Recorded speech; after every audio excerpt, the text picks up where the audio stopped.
Sekolah PT SDN Wangi 1, Ibu Eni Dwi, terus Bapak Ibu Guru SDN Wangi 1 beserta stafnya. Pertama-tama marilah kita ucapkan puji syukur kehadirat Tuhan Yang Maha Esa karena kita diberi kesehatan. Sholawat serta salam mari kita junjungkan kepada Nabi besar Sallallahu Alaihi Wasallam, Nabi Muhammad. Semoga kita menjadi umatnya sampai akhir zaman. Pada pagi hari ini izinkan saya sebagai MC, sebagai pembawa acara akan menyampaikan susunan acara. Yang pertama pembukaan, yang kedua sambutan, ketiga acara inti, dan terakhir doa. Yang pertama marilah kita awali kegiatan ini supaya lancar sampai selesai dengan bacaan Bismillah. Yang kedua sambutan dari Ibu Kepala Sekolah UPT SD Negeri Wangi 1, Ibu Eni Dwi dan tadi mohon dipersilakan waktunya.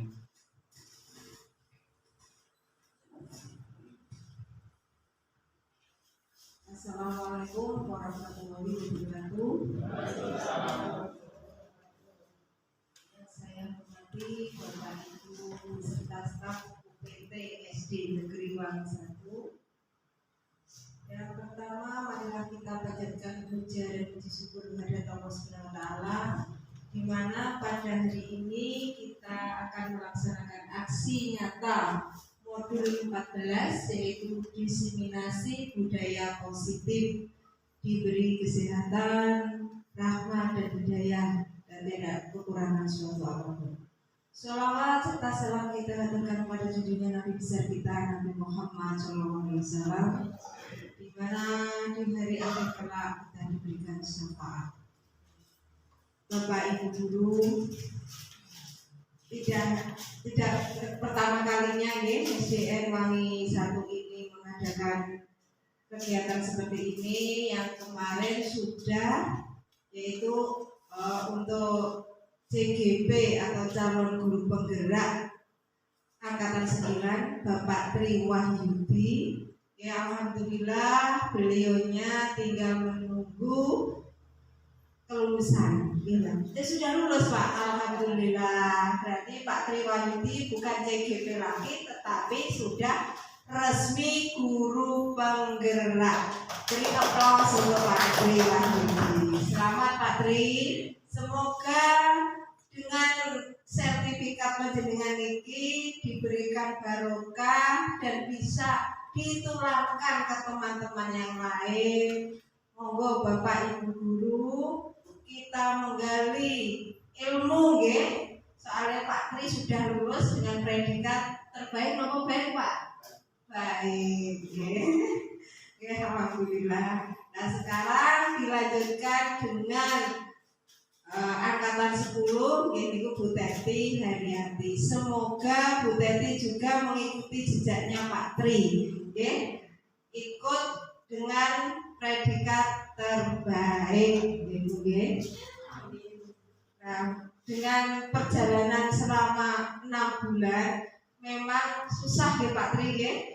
Jerih payah menguras tenaga, menguras pikiran, juga menguras uang. Mungkin kalau di rumah punya anak kecil mungkin sudah terabaikan, karena apa, tugas-tugas beliaunya ini sangat berat, tidak mengenal waktu, kadang malam, kadang siang, kadang sore. Jadi sebagai calon guru penggerak Bu Teti harus siap sedia, siap. Karena apa? Ya itu tadi. Ya alhamdulillah Bu Teti sama Pak Tri mempunyai fasil yang baik, mempunyai PP yang baik, sehingga beliau berdua ini melaksanakan tugasnya dengan baik dan lancar. Untuk Bu Teti ini kemarin PP berapa Bu? Pendampingan ini kedua.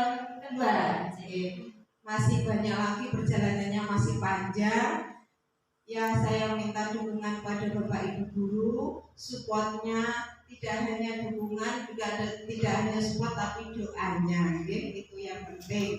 Dan Bapak Ibu guru juga jangan sampai ketinggalan, kalau bisa ikut ya, seperti Bu Teti sama Pak Tri, karena ini juga mempengaruhi kedepannya panjenengan. Karena PPG sekarang tidak ada seperti Pak Yoko kemarin melalui guru penggerak. Ya, seperti angkatan kepala sekolah di Nyun Sewu. Kemarin untuk tes kepala sekolah, ternyata datanya yang di pusat itu tidak seperti saya dulu. Memang kemarin saya waktu CKS itu sudah dapat informasi bahwa angkatan saya itu angkatan terakhir untuk diklat dan lain-lain. Kenyataan terbukti kemarin waktu ada calon kepala sekolah yang kemarin yang tidak dari guru penggerak, datanya tidak ada, akhirnya tidak lolos. Yang lolos hanya dari guru penggerak. Oleh karena itu monggo bapak-bapak, ibu-ibu, ikutlah guru penggerak. Kalau memang panjenengan tidak berminat untuk menjadi kepala sekolah atau pengawas, tidak apa-apa, itu tidak memaksa. Karena apa? Itu juga memacu panjenengan untuk berinovasi, okay? Untuk memajukan siswa kita di lembaga kita. Jadi nanti kalau ada panggilan PPG, panjenengan siap, hanya ikut tesnya saja ya Pak Tri ya, tidak melalui kegiatan seperti Pak Yoko 3 bulan kemarin. Itu yang saya himbaukan kepada panjenengan. Monggo sarang-sarang kalau ada pendaftaran lagi, monggo ikut. CGP jangan jadi momok, Bu CGP itu susah ini dan sebagainya. Dicoba dulu, siapa tahu rezeki panjenengan. Semua itu rezeki Bu. Kalau panjenengan mengikuti, kalau tidak rezekinya tidak akan lulus. Ya, jadi yang lulus itu termasuk rezekinya panjenengan sedoyo. Monggo ikuti aja apa yang ada.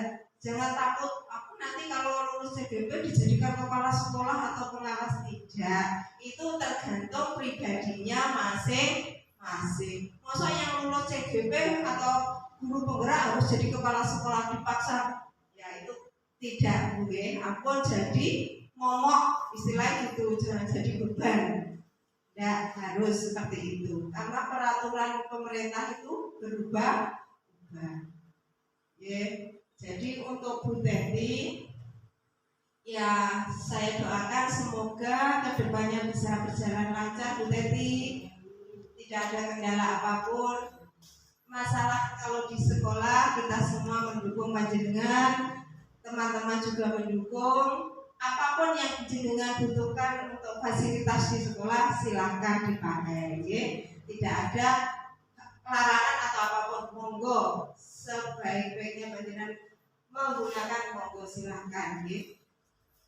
Terus untuk Pak Tri, karena sudah lulus, monggo Pak Tri, ya, panjenengan saged memberikan contoh kepada guru-guru, Bapak Ibu guru ini, bagaimana cara mengembangkan sekolah ini menjadi sekolah yang kedepannya kita bawa kemana, inovasinya bagaimana, monggo, kreativitas anak itu bagaimana, monggo. Itu sekarang ada di kita semua, harus menggali ke Pak Tri, ya. Pak Tri sudah digembleng selama 6 bulan, jadi sudah banyak ilmunya, itu tumpuk-tumpuk Pak Tri gitu, ya. Sampai nggak mau katanya Bu Teti. Jadi itu, ya. Ya mungkin itu yang bisa saya sampaikan.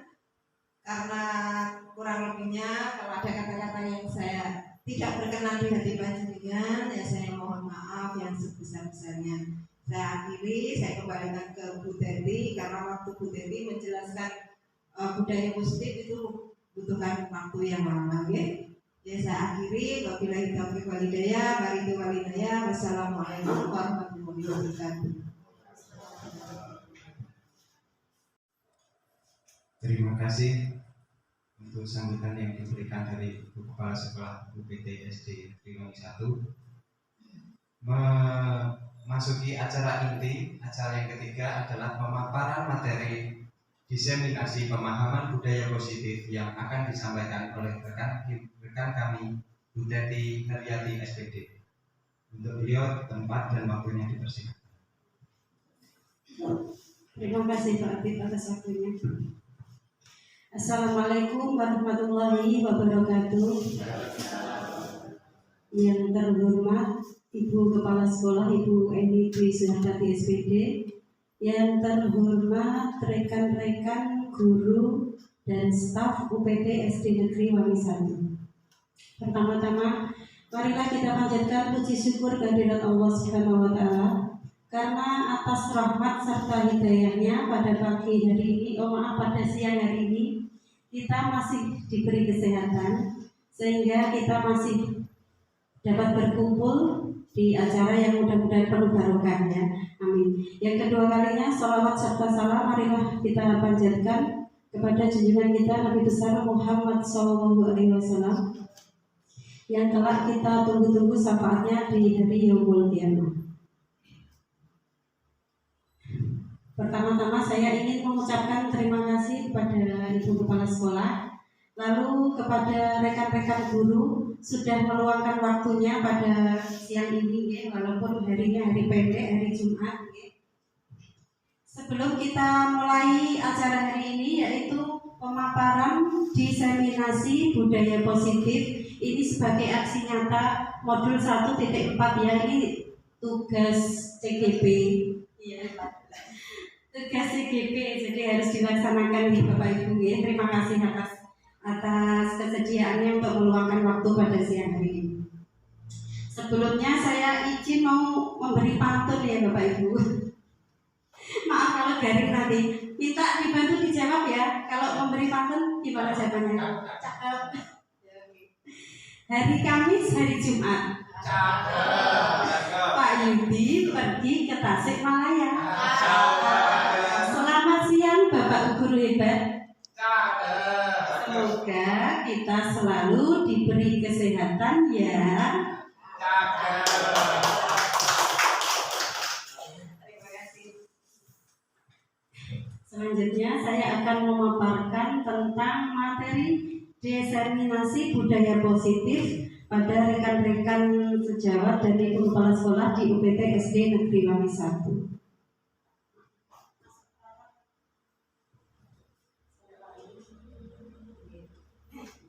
Sebelumnya saya ingin memperkenalkan Bapak fasilitator saya, yaitu Bapak Heri Miftahul Huda. Ini selaku fasilitator yang mendampingi saya selama saya mengikuti CGP, tapi Pak Heri ini mendampingi pada saat daring saja, ya, jadi tidak pernah bertatap muka. Sedangkan Bapak Syafi'i, Bapak pengajar praktik, Bapak Ibu sudah tepang ya, yang sudah 2 kali ke sini dia melakukan pendampingan, itu adalah Bapak pengajar praktik saya yang mendampingi selama saya menjadi CGP.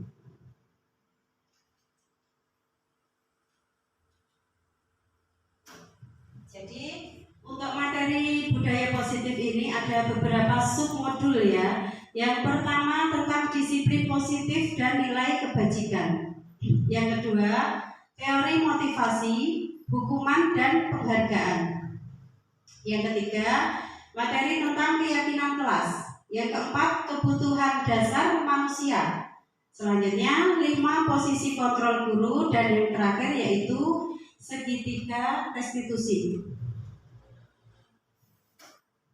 Tugas yang pertama ini ada prakteknya ya Bapak Ibu guru. Jadi tugas yang pertama ini nanti jenengan praktek secara berpasangan ya, dua-dua jadi ya. Nanti untuk yang pertama itu Anda menghafalkan salah satu tangan. Coba silakan cari pasangannya masing-masing berdua ya. Monggo berdua. Monggo. Berdua. Ini cuma berdua atau semuanya? Semuanya monggo. Cari pasangannya masing-masing. Monggo Bapak Ibu. Tugas guru yang pertama atau tugas A itu adalah mengepalkan tangan. Mengepalkan tangan, coba tangannya dikepalkan. Jangan dua-duanya Bapak. Salah satu, monggo Pak Galih pasangan ya. Yang satu mengepalkan tangan. Lalu yang kedua tugasnya mengitik-itik. Mengitik-itik itu bahasanya bagaimana ya? Menunjuk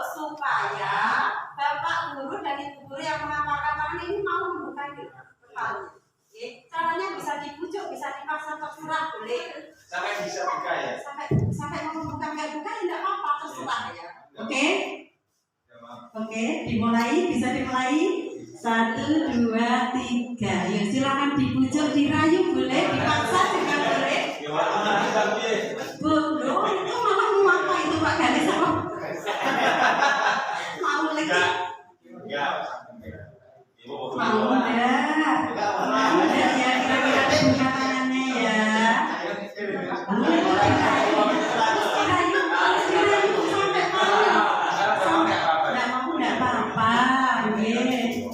Ini mau apa ini berdua ini?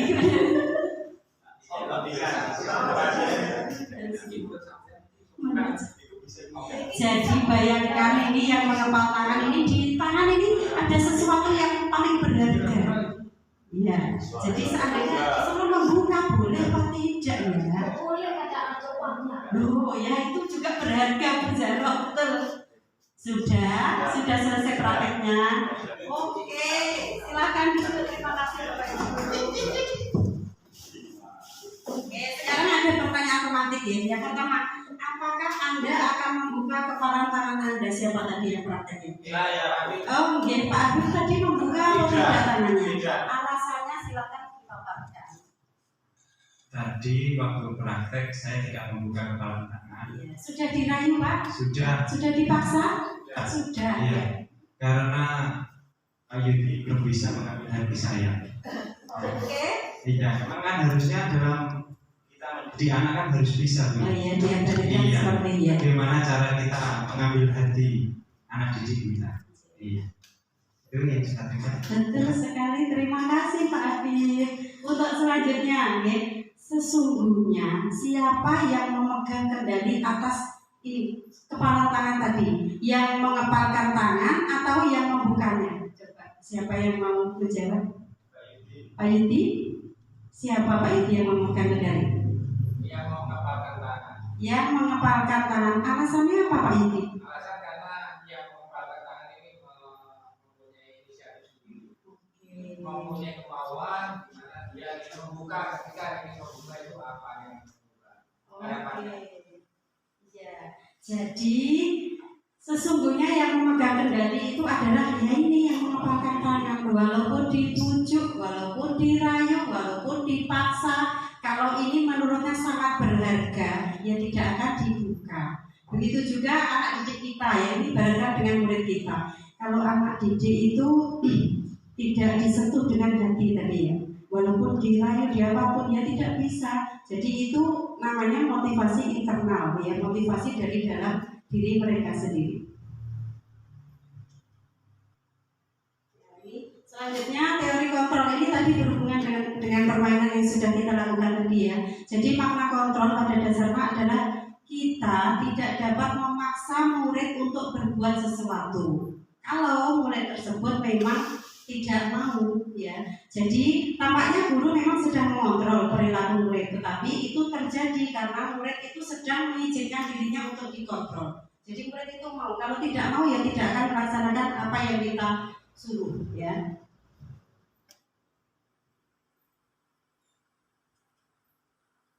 Sekarang makna kata disiplin ya. Disiplin itu dimaknai sebagai sesuatu yang dilakukan seseorang pada orang lain untuk mendapatkan kepatuhan.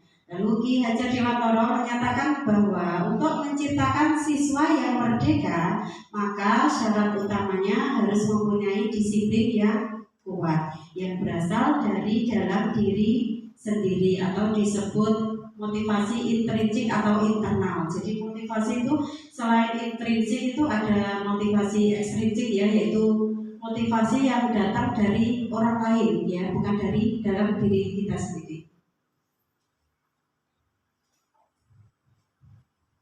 Nilai-nilai kebajikan. Nilai-nilai kebajikan universal adalah nilai yang sudah disepakati bersama. Jadi lepas itu dari suku bangsa yang berbeda, agama, bahasa maupun latar belakangnya. Salah satunya nilai-nilai kebajikan itu yang sudah kita laksanakan di sini ya, di UPTSD Negeri Pagi 1 yang sudah mengikuti kurikulum merdeka, yaitu nilai-nilai kebajikan yang ingin dicapai oleh setiap anak Indonesia yang kita kenal dengan Profil pelajar Pancasila. Sudah tidak asing ya Bapak Ibu guru ya? Sudah mengenal ya? Sudah ya? Pak Aris, halaman Pak Aris. Coba, ada yang bisa nyanyi profil pelajar Pancasila? Bisa, apalagi bu guru kelas 1 ini. Kita nyanyi-nyanyi sebentar ya Bapak Ibu ya, biar entok ya. Mohon berdiri semuanya. Bujum tolong ke depan ya Bujum ya. Untuk memberi ini gerakan Bujum ya. Di drive, di dokumen. Silakan Bujum, di sini Bujum.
Sekarang tujuan disiplin positif. Oke, tujuan disiplin positif adalah untuk menanamkan motivasi kepada siswa kita agar menjadi orang yang mereka inginkan dan menghargai diri sendiri dengan nilai-nilai yang mereka percaya. Jadi motivasi ini berasal dari dalam diri mereka sendiri atau disebut motivasi internal, sehingga tidak akan terpengaruh oleh adanya penghargaan, hadiah atau adanya hukuman.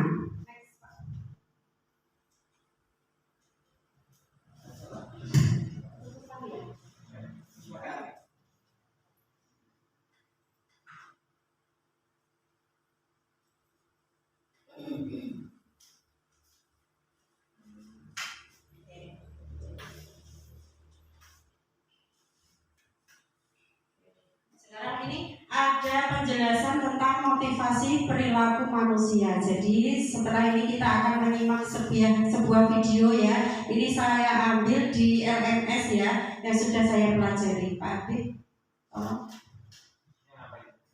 Motivasi perilaku manusia.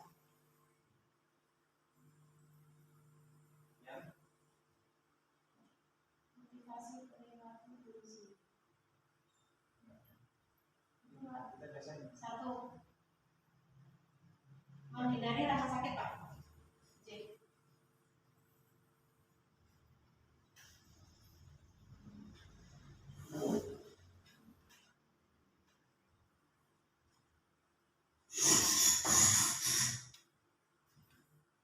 Saat menjadi murid, sebagian dari kita pernah merasakan hukuman. Hukuman berlari keliling lapangan, berdiri di depan kelas, dicap sebagai pemalas, bodoh karena tidak bisa menjawab soal-soal, dan lain sebagainya. Ibu dan bapak guru, apakah praktik-praktik tersebut masih terjadi di kelas kita saat ini? Menurut James Wilson dalam bukunya The Moral Sense, menyebutkan bahwa seseorang menunjukkan perilaku tertentu karena dilatar belakangi oleh 3 level motivasi. Level pertama, untuk menghindari rasa sakit atau hukuman. Level kedua, untuk mendapatkan penghargaan dan penghormatan dari orang lain. Level ketiga, untuk menghargai dirinya sendiri. Ketiga level alasan tersebut menunjukkan motivasi kita dalam berperilaku. Pada materi ini, kita akan membahas motivasi perilaku level pertama, yaitu menghindari rasa sakit atau hukuman.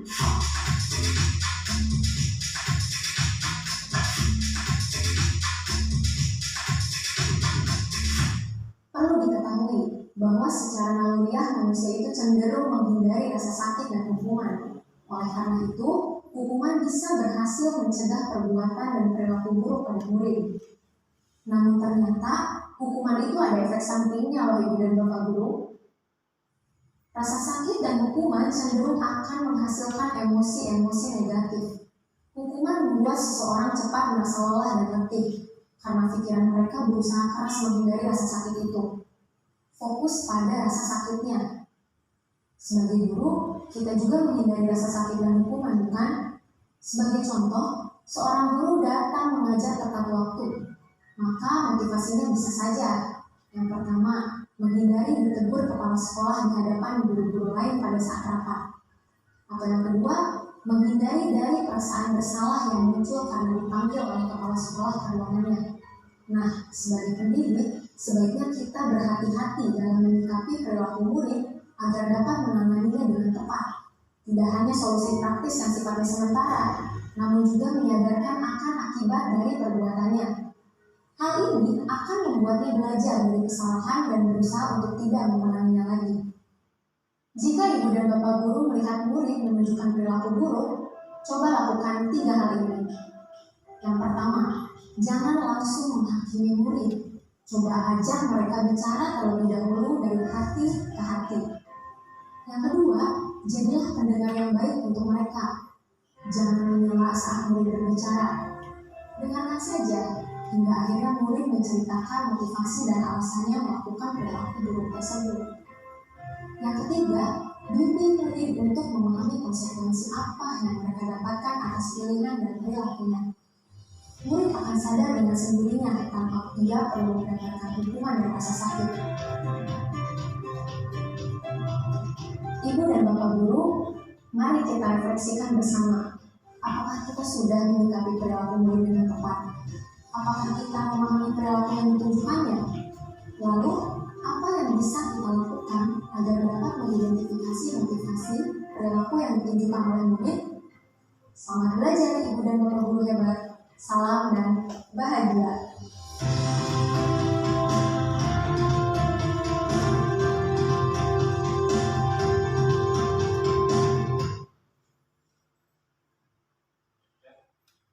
Terima kasih. Jadi tadi di video itu adalah motivasi perilaku manusia, khususnya peserta didik ya. Dalam hal ini yang pertama dijelaskan tadi tentang motivasi yang pertama, yaitu menghindari rasa sakit atau hukuman.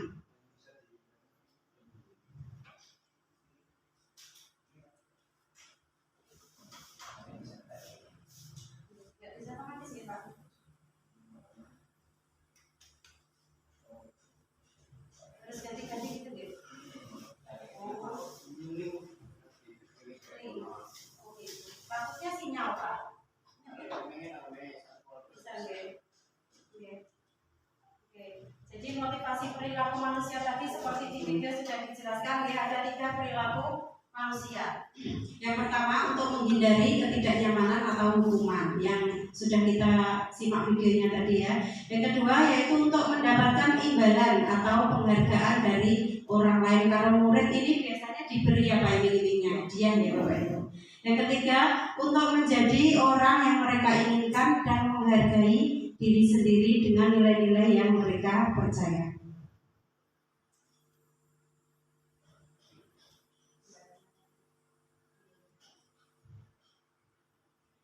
Materi selanjutnya yaitu tentang hukuman dan penghargaan.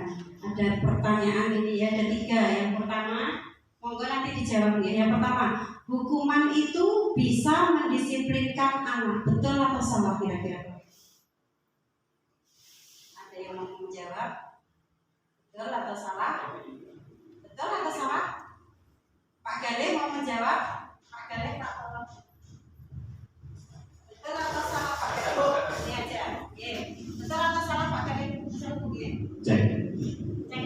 Hukuman bisa mendisiplinkan anak, misalnya kurang hal.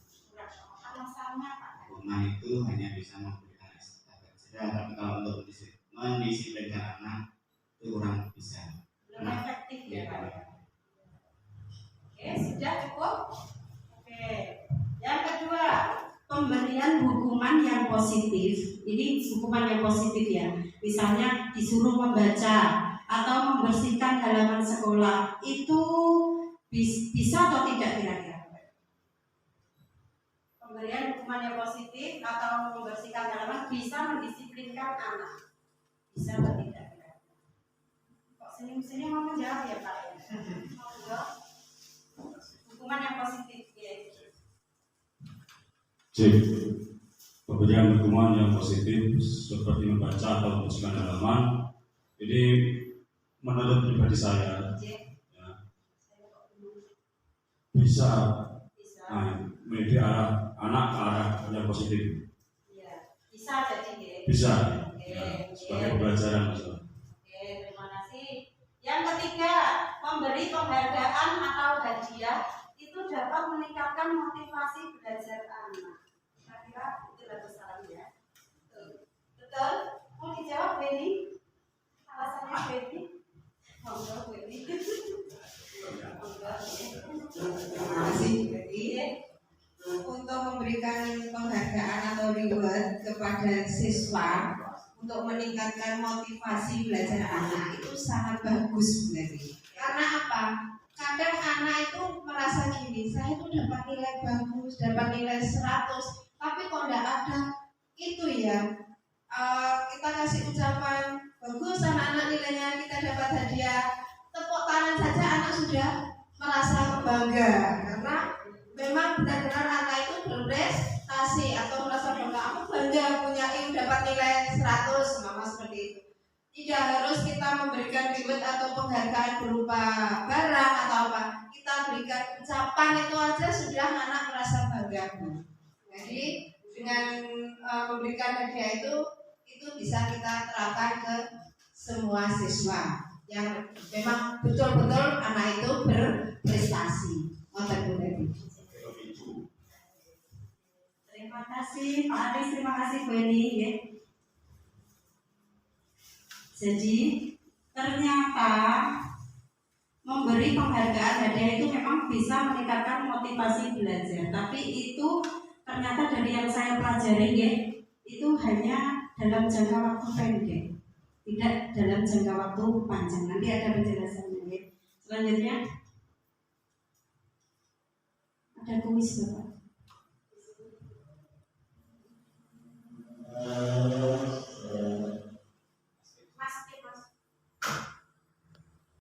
Pegang HP semuanya ya Bapak Ibu Guru, tolong dibuka Google atau apa Chrome ya, Google Chrome. Lalu diketik Quizzes, kita bermain ya. Oke. Mana tuh?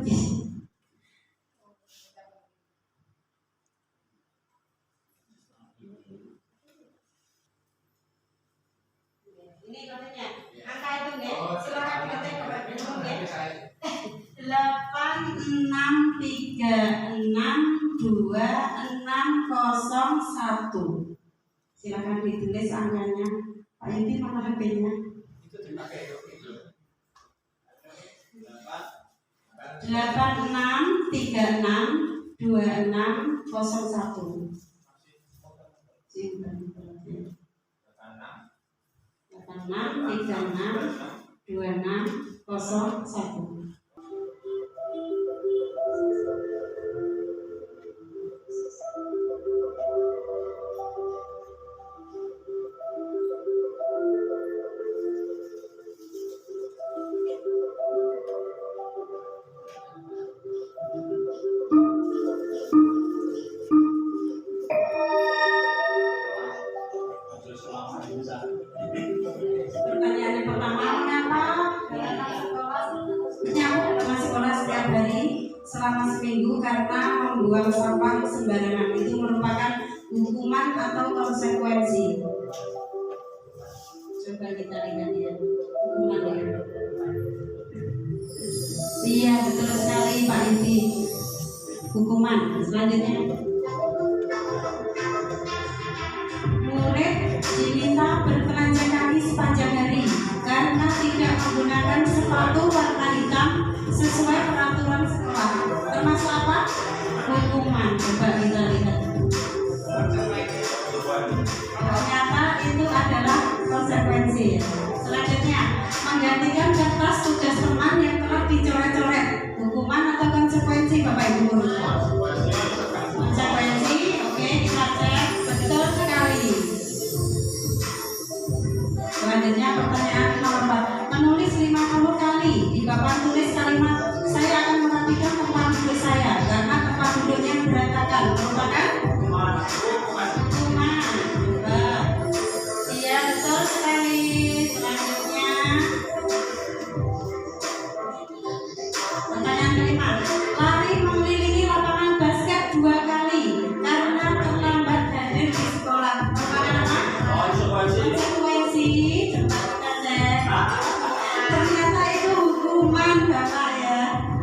Ada kehilangan 10 menit jam istirahat untuk mengerjakan tugas karena terlambat datang dan tertinggal pelajaran selama 10 menit. Apa? Konsekuensi. Coba kita cek ya. Iya, betul sekali, luar biasa. Ada lagi, mencatat 100 kali di dalam buku kalimat saya tidak akan terlambat lagi karena terlambat bersekolah. Apa hukuman? Oke, kita cek guys. Ternyata itu adalah konsekuensi ya. Masih ada lagi. Berdiri di depan kelas sambil mengangkat satu kaki karena tidak bisa menjawab pertanyaan. Apa ini? Termasuk apa Bapak Ibu? Hukuman. Iya, betul sekali, termasuk hukuman. Ada lagi berapa pertanyaan ya? Sudah selesai ternyata. Terima kasih Bapak Ibu. Tepuk tangan untuk kita semua.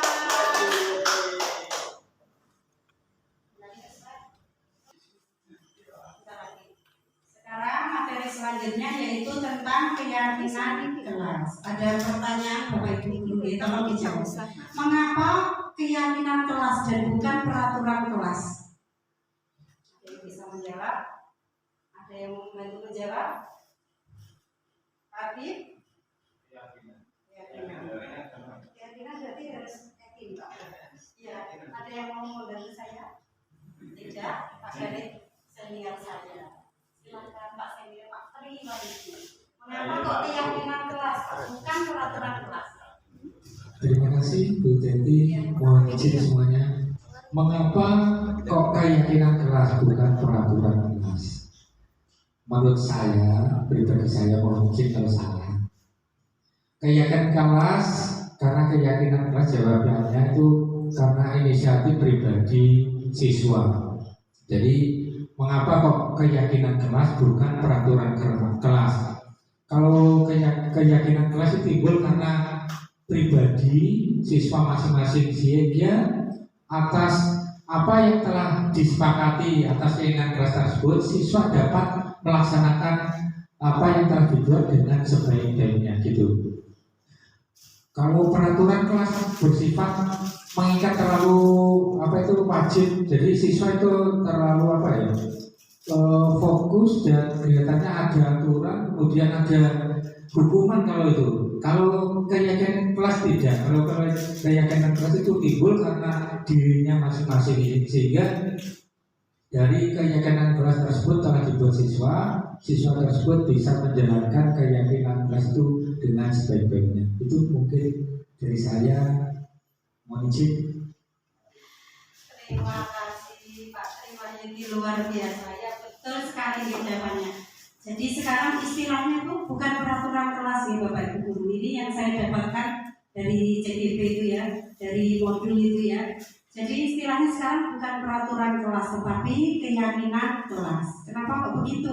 Yaitu karena peraturan kelas itu sifatnya mengikat ya, terlalu mengikat, karena kalaupun siswa melaksanakan itu karena ya ada aturannya gitu aja, nggak ada yang di hati rasanya gitu ya. Kalau keyakinan kelas itu atas kesepakatan dari murid-murid. Jadi nanti ibu ibu bapak ibu guru itu mengarahkan di kelas untuk menciptakan keyakinan kelas yang mereka buat sendiri, tentu saja dengan dipandu bapak ibu guru masing-masing.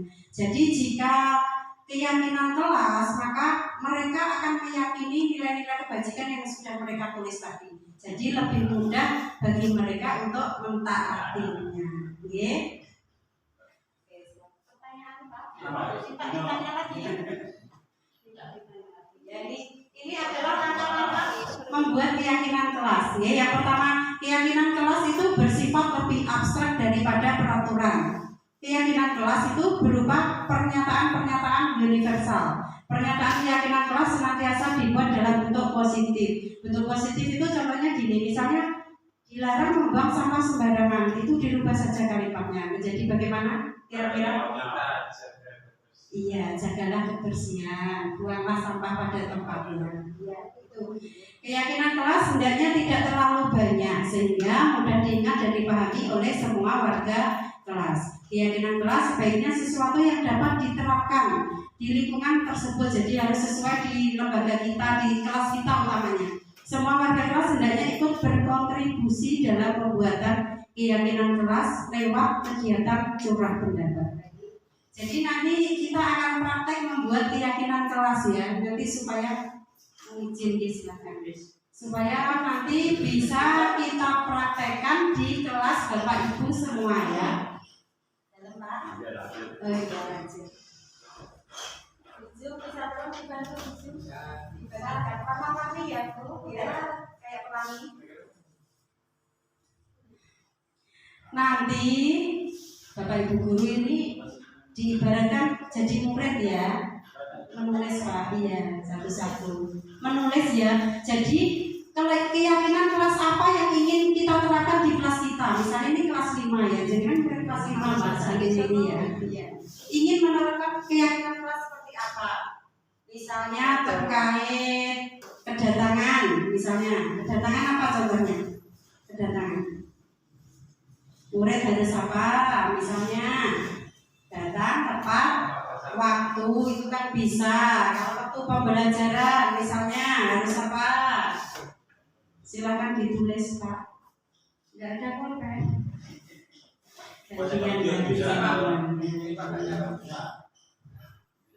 Kalau menjaga kebersihan kelas itu kira-kira bisa dimasukkan apa tidak Bapak Ibu guru ya? Menjaga kebersihan kelas bisa dimasukkan sebagai keyakinan kelas atau tidak? Bisa. Silakan boleh menulis apa saja. Jadi nanti perlu diingat ya, tadi kalimatnya harus bentuknya positif ya. Jangan tidak boleh dilarang dari itu ya. Diganti dengan kalimat yang positif. Sudah selesai Bapak Ibu guru. Bagi yang sudah selesai menulis silakan ditempel di mana, di sini boleh ditempel di sini. Jadi mana? Sudah selesai Pak Habib? Tidak ada boleh. Itu banyak sekali Pak Habib. Silakan diambil. Boleh 2. Karena muridnya hanya berapa ini? Muridnya hanya 5, paling tidak 2. Ya. 2, ya. Iya, tapi ini kan bukan di kelas ya. Ya itu masuk Pak, masuk. Jangan makan di kelas ya, pada waktu pembelajaran. Silakan ditulis saja Pak. Oke. Yang sudah selesai boleh ditempel ya Bapak Ibu guru di papan tulis.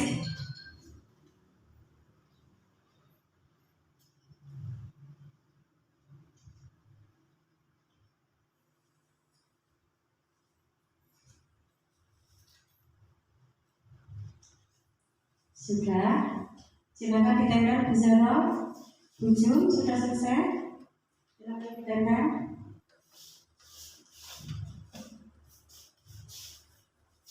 Oke, warnanya pink ya, ibu-ibu sukanya warna pink.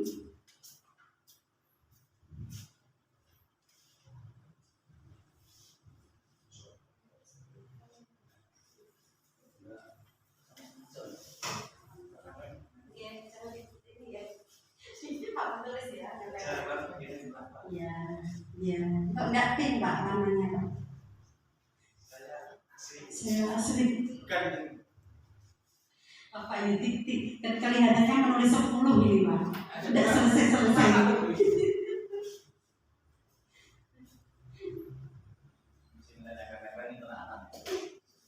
Serius ya. Wah, 5 itu Pak Yudi tulisnya 5, luar biasa. Apa yang ditulis Pak? Hukuman selama Hukuman. dengan teman. Oke, Yaitu berpapasan. oke, siap, Melakukan baca secara aktif. siap, Karena tidak mendengar. siap. Misalnya dikatakan. Iya.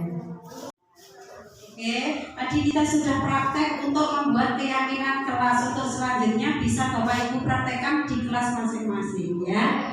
Selanjutnya, kembali lagi. Selanjutnya, ini kemarin praktek saya di kelas ya. Ternyata membuat keyakinan kelas. Jadi anak-anak saya pandu membuat keyakinan kelas. Untuk selanjutnya saya tulis ya.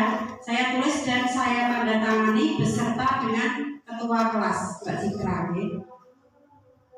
Ice breaking. Boleh enggak cek-cek? Boleh ya? Ada kira belum kira. Belum ya? Yang itu tadi Masya. Berdiri semua Bapak Ibu. Silakan berdiri ayo. Semangat Bapak Ibu. Ya, jangan ngantuk. Ayo ikuti. Berdiri dong, silakan berdiri.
Terima kasih Bapak Ibu Guru.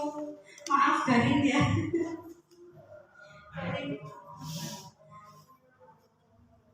Lanjut lebih dipercepat lagi ya.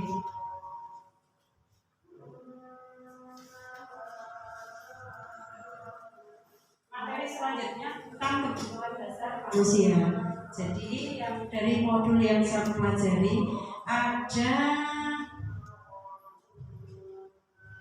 ada 5 kebutuhan dasar manusia. Jadi setiap tindakan manusia itu pasti memiliki tujuan tertentu. Semua yang kita lakukan adalah usaha terbaik kita untuk mendapatkan yang kita inginkan.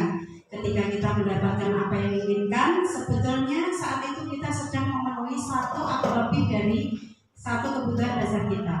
Kebutuhan dasar manusia yang pertama yaitu kasih sayang dan rasa diterima, atau bahasa Inggrisnya apa itu Pak? Bacanya apa itu? Love and belonging. Oke.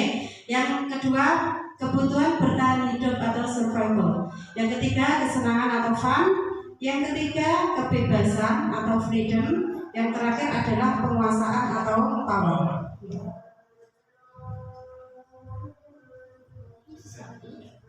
Nah, saya next ya. Oke. Materi selanjutnya yaitu posisi kontrol guru. Jadi ternyata dari yang saya pelajari di LMS itu, ternyata itu posisi guru itu dalam mengontrol murid itu ada 5. Yang pertama posisi sebagai penghukum, yang kedua pembuat merasa bersalah, yang ketiga posisi kontrol sebagai teman, yang keempat sebagai pemantau, dan yang terakhir sebagai manajer. Jadi kira-kira dari kelima posisi kontrol guru ini yang paling terbaik yang mana ya Bapak Ibu? posisi sebagai apa coba? Kalau terbaik ya harus Terbaik. menjadi manajer. Menjadi Manajer manajer. kan otomatis semuanya. Kalau menurut saya terbaik seorang guru itu bukan 1, 2, 3 atau 4, tapi yang kelima. Karena manajer itu sudah otomatis menguasai seluruh aspek. Beda lagi kalau guru seorang penghukum berarti belum bisa menjadi teman atau pemantau kan. Itu saja menurut saya. Luar biasa Pak Arif ini. Jadi menurut Pak Arif itu posisi kontrol guru yang terbaik sebagai manajer. Ya betul sekali ya. Dari yang saya dapatkan itu memang yang seharusnya guru itu menjadi posisi kontrol seorang manajer. Ya mohon maaf ya, yang pertama itu penghukum ya sebaiknya jangan sampai dilakukan. Dosa. Tidak.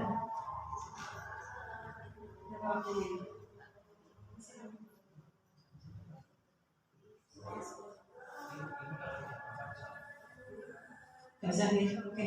Lanjut posisi kontrol guru selanjutnya. Dengan waktu. Coba kita introspeksi kontrol guru. Kira-kira itu kita berada di posisi kontrol apa? Iya, tadi yang pertama, ya posisi kontrol yang pertama sebagai penghukum, yang kedua pembuat merasa bersalah, yang ketiga sebagai teman, yang keempat sebagai pemantau, dan yang kelima sebagai manajer. Kira-kira kita itu di posisi yang mana ya?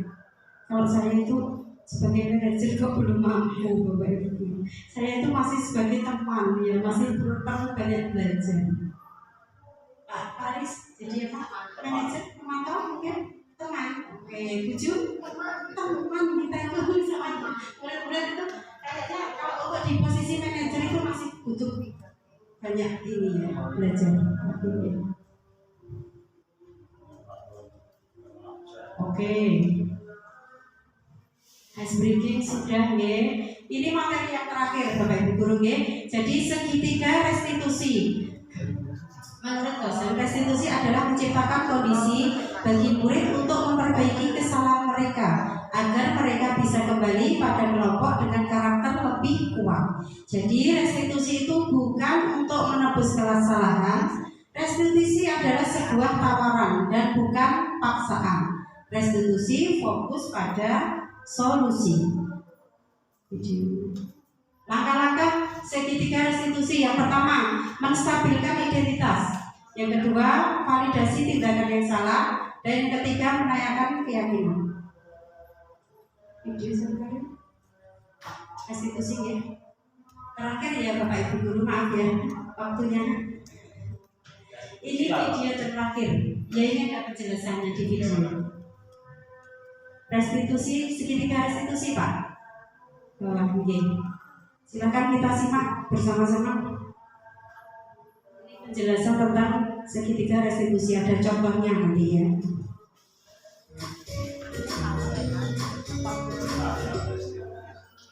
Salam dan bahagia Ibu dan Bapak guru hebat.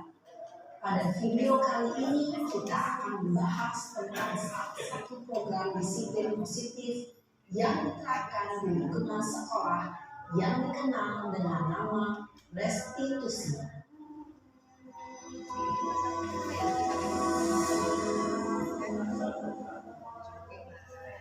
Restitusi dikembangkan oleh pakar pendidikan dari Boston, berlandaskan pada teori kontrol Dr. William Jason.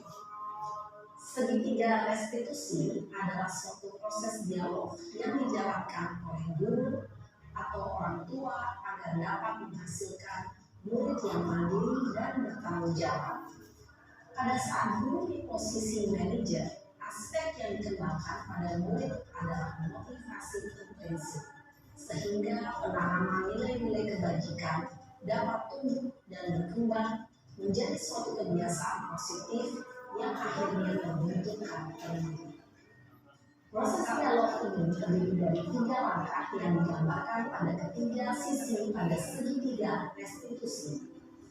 Sisi pertama adalah menstabilkan identitas. Sisi yang kedua adalah validasi tindakan yang salah. Dan sisi yang ketiga adalah menanyakan keyakinan. Ibu dan Bapak Guru, berikut ini akan ditunjukkan bagaimana seorang guru berada dalam posisi manajer menggunakan penerapan segitiga restitusi.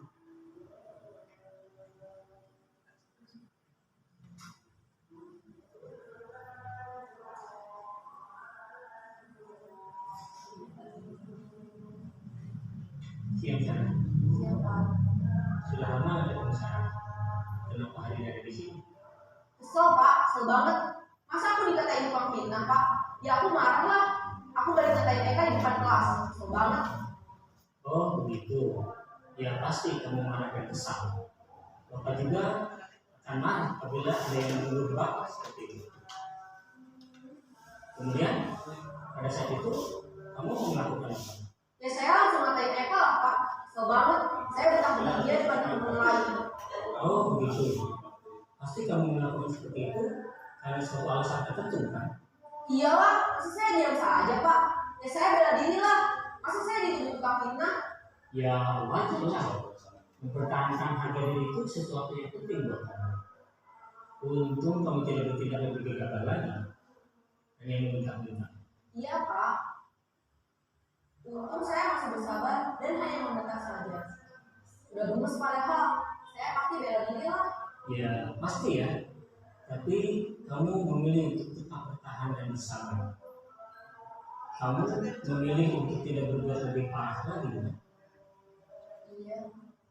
Nah, sekarang coba kita lihat lagi tindakan kamu yang bentak-bentak Eka di kelas. Tindakan kamu itu kira-kira sesuai dengan keyakinan pas atau prinsip kamu tidak? Enggak lah Pak. Capek Pak jadi pemarah. Jadi keyakinan atau prinsip mana yang terus sesuai dengan keinginan kamu? Ya, saya sebenarnya seperti menjadi orang lain. Jadi saat itu saya menjadi emosi. Jadi tidak menemukan sikap itu. Kamu meyakini tidak? Menghargai orang lain itu penting buat kamu. Yakin lah Pak. Iya, setuju. Kita harus saling menghargai. Namun ada juga keyakinan yang kita sepakati yang perlu kita jalankan apabila kita sedang marah kan? Ya, saya bisa lebih proaktif, mulai dengan diri sendiri. Saya bisa jadi lebih sabar, mengambil kebijakan untuk berpikir mau apa selanjutnya. Kira-kira kamu bersedia memperbaiki masalah ini tidak? Sedia Pak. Kalau kamu memperbaiki masalah ini, kamu akan menjadi orang seperti apa? Saya akan menjadi orang yang bertanggung jawab kali ya Pak. Dan senantiasa proaktif. Iya, menurut kamu bagaimana rasanya menjadi orang seperti itu? Ya nyaman lah, bangga bisa bersabar dan menahan diri. Baiklah kalau begitu. Yuk kita pikirkan bagaimana memperbaiki masalah ini.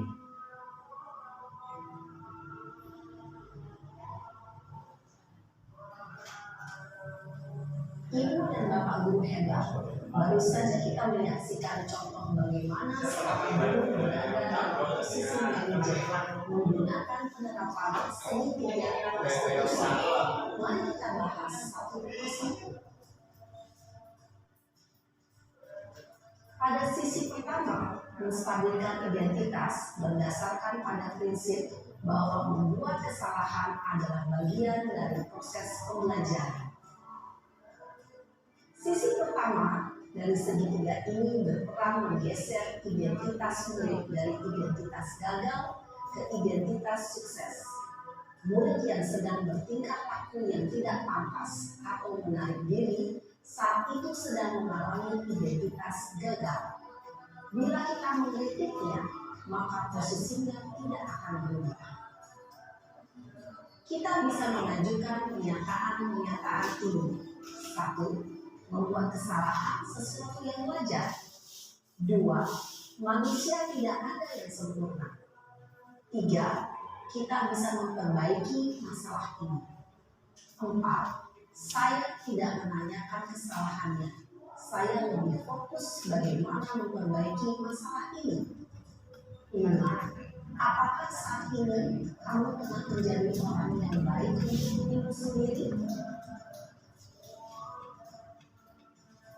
Pada sisi kedua, validasi tindakan yang salah berlandaskan pada prinsip bahwa setiap perilaku berupaya memenuhi suatu kebutuhan tertentu. Guru yang telah memahami teori kontrol akan bergeser dari pemikiran stimulus respon menjadi proaktif dan mencoba untuk mengenali tujuan dari perilaku murid, mengenali dan mengakui kebutuhan murid ini dapat memperbaiki hubungan dengan murid tersebut.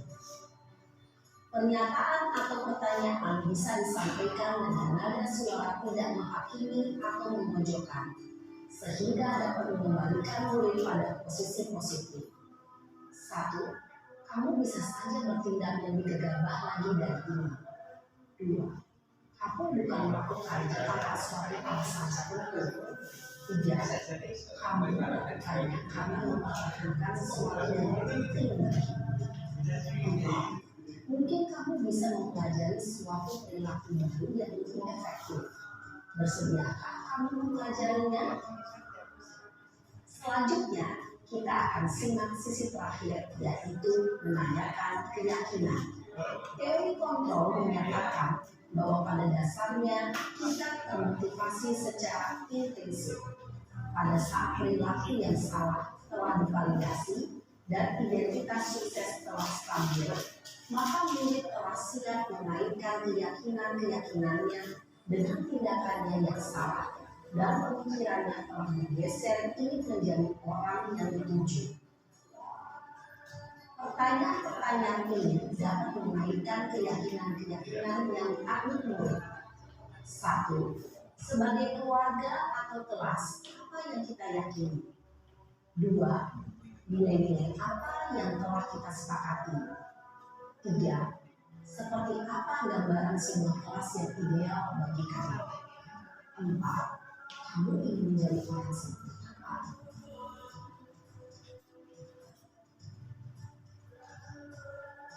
Dalam menerapkan segitiga restitusi, perlu diperhatikan beberapa hal, yaitu 1. Perilaku yang salah perlu dikaitkan dengan nilai-nilai atau keyakinan-keyakinan yang telah disepakati atau dituju. 2. Kesediaan orang yang melakukan kesalahan untuk memperbaiki masalah. 3. Pemecahan masalah sebisa mungkin relevan atau memiliki hubungan dengan masalah yang ada. 4. Usaha. Perlu adanya suatu usaha perbaikan dari pihak yang berbuat kesalahan. 5. Waktu. Perlu didedikasikan waktu dari pihak yang berbuat kesalahan. Tanyakan kapan akan mulai melakukan usaha untuk memperbaiki masalah. Dengan memahami struktur penerapan segitiga restitusi, diharapkan guru dapat menerapkan posisinya sebagai manajer dengan mengajukan pertanyaan-pertanyaan bermakna yang dapat membuat murid menjadi lebih percaya diri.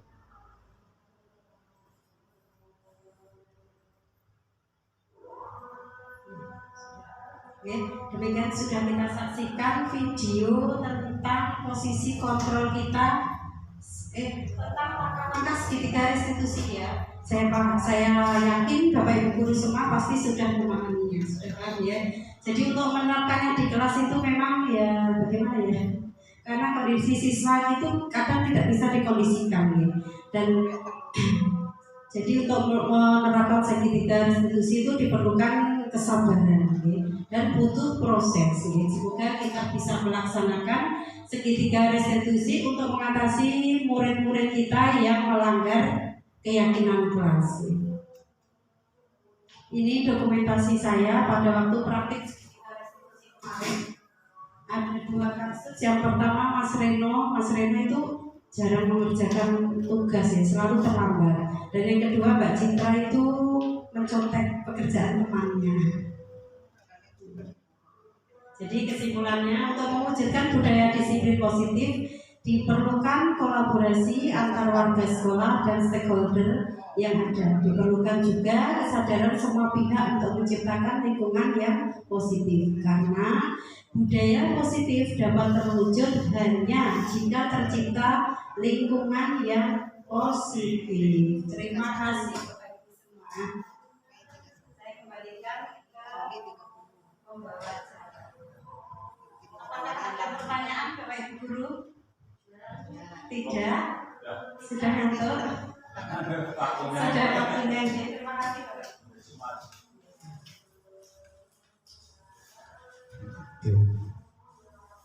Itulah tadi Bapak Ibu paparan siraman ilmu dari rekan kita Bu Teti Haryani SPD. Semoga ilmunya bermanfaat untuk kemajuan lembaga kita, khususnya OPT SDN Negeri 1. Memasuki acara penutup akan bacaan doa yang akan dilakukan dipimpin oleh Ibu Zahro Limansyah. Semoga untuk beliau waktu dan tempat dipersilakan.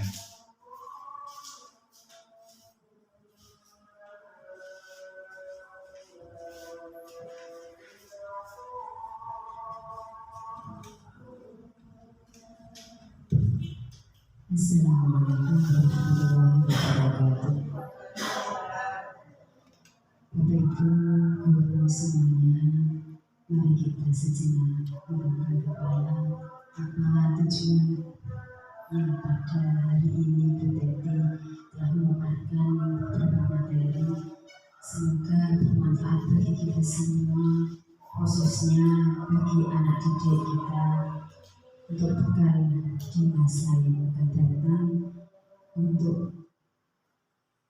mengetahui bahwa anak kita ini adalah nantinya yang memimpin jagat raya di abad 21. Saya salut sekali dari Bapak Yudi yang kemarin JGP angkatan 9, kemudian disusul oleh Bu Teti, kemudian nantinya semoga ada yang menyusul lagi ya. Saya masih belajar. Katanya Bu Teti itu buka Bu PMM sampean Bu gitu. Saya akhirnya terbuka dari situ. Saya buka akhirnya di PMM itu banyak sekali Bu Teti ya. Di awalnya saya masih belum terinspirasi Bu Teti SAS itu. Akhirnya saya belajar sedikit-sedikit, coba di pembelajaran ada aksi nyata ya Bu Teti ya. Nah di situ. Semoga ini terinspirasi bagi bapak guru yang lainnya. Alhamdulillah Muhammad sallallahu alaihi wasallam. Al-Fatihah. A'udzu billahi minasyaitonir rajim. Bismillahirrahmanirrahim. Alhamdulillahirabbil alamin arrahmanir rahim maliki yaumiddin. Iyyaka na'budu wa iyyaka nasta'in. Ihdinas siratal ladzina an'amta 'alaihim ghairil maghdubi 'alaihim waladdallin. Bismillahirrahmanirrahim. Hamdan syukuran hamdan ma'amin hamdan yu'afil ni'amahu wa yakfi mazidahu rabbana lakal hamdu kama yanbaghi li jalali wajhika wa 'azimi sultanik. Allahumma inna nas'aluka salamatan fid dunya wa 'afiyatan fil jazaa wa ziyadatan fil 'ilmi wa rizqi wa badalan qabla al-maut wa rahmatan 'inda al-maut. Allahumma hawwin 'alaina fi shiddatil maut wa najjina minan nar wal 'afwa 'inda al-hisab. Rabbana la tuzigh qulubana ba'da idh hadaytana wa hab lana min ladunka rahmah innaka antal wahhab. Allahumma inni astaghfiruka ma 'allamtani farduhu ilayya inda hajati ilayhi wa la tunsini ya rabbal alamin. Subhanaka la ilma lana illa ma 'allamtana. Rabbana akhrijna min dhulumatil wahmi wa qina bi nuril wahmi waftah 'alaina bi ma'rifatil 'ilmi wa hassin akhlaqana bil 'ilmi wa shahhid lana abwaabal fadli wa ansur 'alaina min khazaini rahmatik bi rahmatika ya arhamar rahimin ya arhamar rahimin ya arhamar rahimin. Assalamu alaikum warahmatullahi wabarakatuh.